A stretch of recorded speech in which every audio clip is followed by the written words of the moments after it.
हर हर महादेव, जय भोलेनाथ। स्वागत है आप सभी का हमारे चैनल पर। आज के इस वीडियो में हम आपको सुनाएंगे सोमवार के व्रत की कथा। सोमवार का व्रत करने से भगवान भोलेनाथ प्रसन्न होते हैं, मन वांछित फल प्रदान करते हैं। अगर किसी भी वजह से व्रत नहीं भी कर सकते तो भी कथा तो अवश्य ही सुननी चाहिए। कथा सुनने मात्र से ही व्रत का आधा पुण्य प्राप्त होता है। इसीलिए अगर व्रत किया तो अत्यंत श्रेष्ठ है, नहीं किया तो कथा अवश्य सुनें।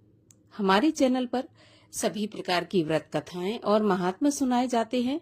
अगर अभी तक आपने चैनल को सब्सक्राइब नहीं किया है तो चैनल को सब्सक्राइब करके बेल आइकन पर क्लिक करें और आज की कथा अच्छी लगे तो एक लाइक अवश्य करें, क्योंकि आपके लाइक से ही हमें पता चलता है कि आपको हमारा वीडियो अच्छा लगा, तो लाइक तो अवश्य ही करें। तो चलिए अब सुनते हैं सोमवार के व्रत की कथा। एक नगर में एक बहुत धनवान साहूकार रहता था। उसके घर में धन की कमी नहीं थी, परंतु वह बहुत दुखी था क्योंकि उसके कोई पुत्र नहीं था। वह इसी चिंता में दिन रात दुखी रहा करता था।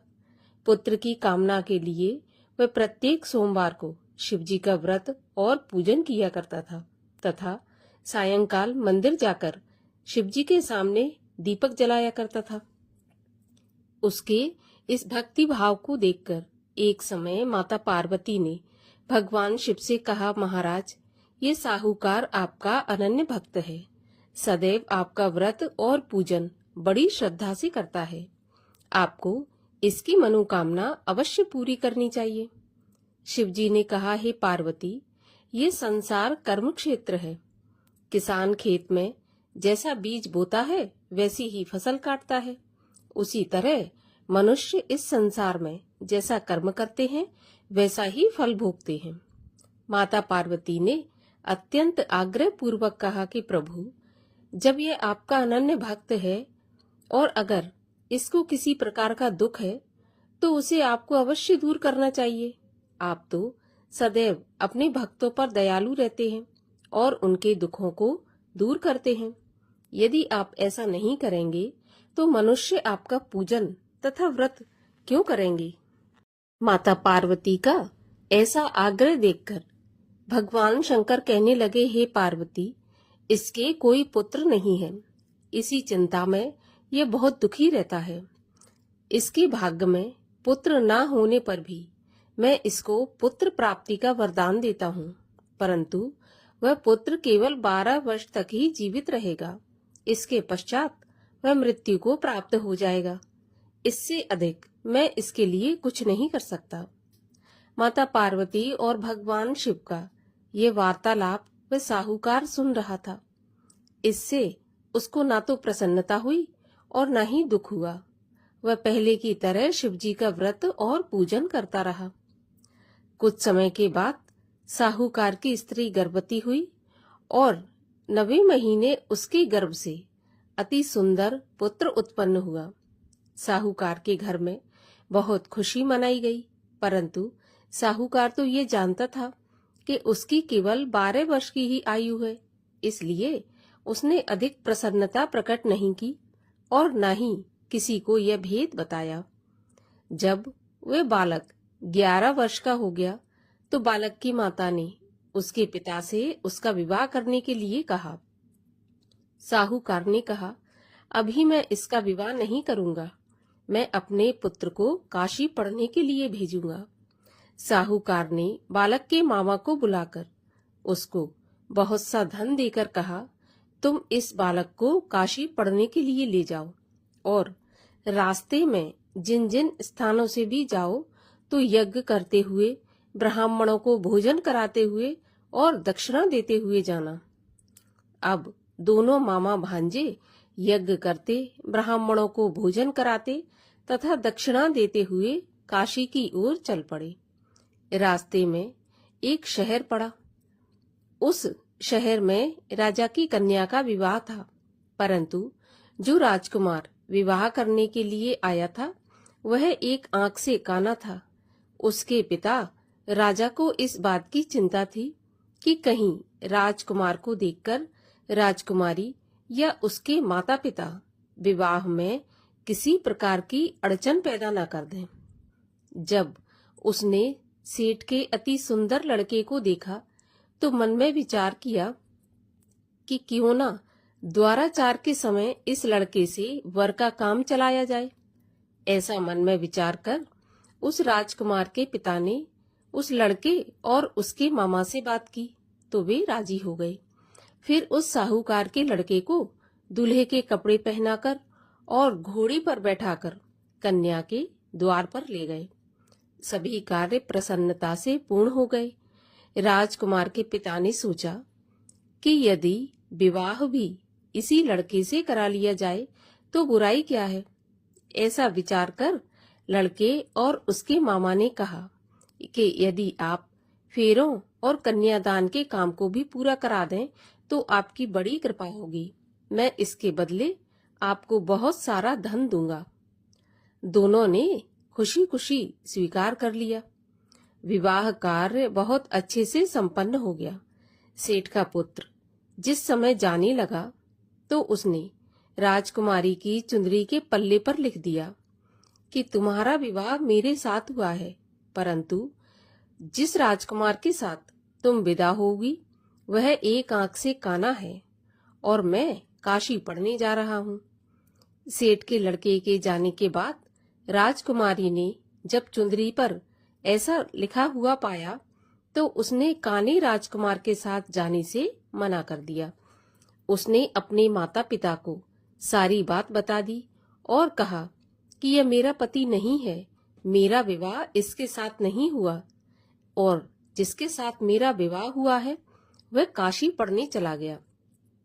राजकुमारी के माता पिता ने अपनी कन्या को विदा नहीं किया और बारात वापस चली गई। उधर सेठ का लड़का और उसका मामा काशी पहुंच गए। वहां जाकर उन्होंने यज्ञ करना और लड़के ने पढ़ना शुरू कर दिया। जब लड़के की आयु 12 साल की हो गई, उस दिन उन्होंने यज्ञ रच रखा था। लड़के ने अपने मामा से कहा कि मामा जी, आज मेरी तबीयत कुछ ठीक नहीं है। मामा ने कहा, अंदर जाकर सो जाओ। लड़का अंदर जाकर सो गया और थोड़ी देर में ही उसके प्राण निकल गए। जब उसके मामा ने आकर देखा कि उसका भांजा मरा पड़ा है तो उसको बहुत दुख हुआ। उसने सोचा कि अगर मैं अभी से रोना पीटना मचा दूंगा तो यज्ञ का कार्य अधूरा रह जाएगा। अतः उसने जल्दी से यज्ञ का कार्य समाप्त करवाकर ब्राह्मणों के जाने के बाद रोना पीटना शुरू कर दिया। संयोगवश उसी समय शिव पार्वती उधर से जा रहे थे। जब उन्होंने जोर जोर से रोने की आवाज सुनी तो पार्वती जी कहने लगी, प्रभु, कोई दुखिया रो रहा है, उसके कष्ट को दूर कीजिए। जब शिव पार्वती वहां पहुंचे तो उन्होंने पाया कि वहां एक लड़का मरा पड़ा है। माता पार्वती कहने लगी, महाराज, यह तो वही सेठ का लड़का है जो आपके वरदान से उत्पन्न हुआ था। शिवजी ने कहा, पार्वती, इसकी आयु इतनी ही थी और यह भोग चुका। तब पार्वती जी ने कहा, महाराज, इस बालक को कुछ और आयु दो, नहीं तो इसके माता पिता तड़प तड़प कर मर जाएंगे। माता पार्वती के बार बार आग्रह करने पर शिवजी ने उसको जीवन का वरदान दे दिया। शिवजी की कृपा से वह लड़का जीवित हो गया। शिवजी और पार्वती कैलाश पर्वत पर चले गए। शिक्षा पूरी होने पर वह लड़का और उसका मामा उसी प्रकार यज्ञ करते हुए, ब्राह्मणों को भोजन कराते हुए और दक्षिणा देते हुए अपने घर की ओर चल पड़े। रास्ते में उसी शहर में आए जहां उस लड़के का वहां की राजकुमारी के साथ विवाह हुआ था। वहां आकर उन्होंने यज्ञ आरंभ कर दिया। उस लड़के के ससुर वहां के राजा ने उसको पहचान लिया और महल में ले जाकर उसकी बहुत आवभगत की। फिर बहुत से दास दासियों सहित आदर पूर्वक अपनी राजकुमारी और जमाई राजा को विदा कर दिया।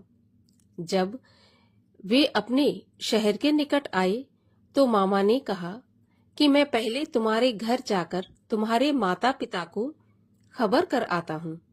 जब उस लड़के का मामा घर पहुंचा तो उसने देखा कि लड़के के माता पिता घर की छत पर बैठे थे। उन्होंने प्रण करके रखा था कि यदि हमारा पुत्र कुशलता के साथ वापस आ गया तो हम राजी खुशी नीचे आ जाएंगे, नहीं तो छत से कूदकर अपने प्राण दे देंगे। उस लड़के के मामा ने आकर जब यह समाचार दिया कि आपका पुत्र आ गया है तो उनको विश्वास नहीं हुआ। तब मामा ने शपथ पूर्वक कहा कि आपका पुत्र अपनी पत्नी और बहुत सारा धन साथ लेकर आया है। तो सेठ को बहुत प्रसन्नता हुई। सेठ सेठानी आनंद पूर्वक नीचे आए। बाहर आकर उन्होंने अपने पुत्र तथा उसकी पत्नी का भरपूर स्वागत किया। सभी प्रसन्नता के साथ रहने लगे। जो भक्त सोमवार के व्रत को धारण करता है अथवा इस कथा को पढ़ता या सुनता है, उसके सब दुख दूर होकर उसकी समस्त मनोकामनाएं पूरी होती हैं और इस लोक में नाना प्रकार के सुख भोग कर अंत में सदाशिव के लोक को प्राप्त होता है। भगवान शिव की आरती। ओम जय शिव ओमकारा, स्वामी हर शिव ओमकारा, ब्रह्मा विष्णु सदा शिव अर्धांगी धारा। ओम हर हर हर महादेव, एकानन चतुरानन पंचानन राजे, हंसासन गरुणासन वृषवाहन साजे। ओम हर हर हर महादेव, दो भुज चार चतुर्भुज, 10 भुज ते सोहे, तीनों रूप निरखता त्रिभुवन जन मोहे। ओम हर हर हर महादेव, अक्षमाला वनमाला मुंडमाला धारी, चंदन मृग मद सोहे, भोले शुभकारी। ओम हर हर हर महादेव, श्वेतांबर पीतांबर बाघांबर अंगे, सनकादिक ब्रह्मादिक भूतादिक संगे। ओम हर हर हर महादेव, करके मध्य कमंडल, चक्र त्रिशूल धरता, सुख करता दुख हरता, जग पालन करता। ओम हर हर हर महादेव, ब्रह्मा विष्णु सदा शिव, जानत अविवेका, प्रणवाक्षर के मध्य, ये तीनों एका। ओम हर हर हर महादेव, त्रिगुण स्वामी जी की आरती, जो कोई नर गावे, कहत शिवानंद स्वामी, मन वांछित फल पावे। ओम हर हर हर महादेव।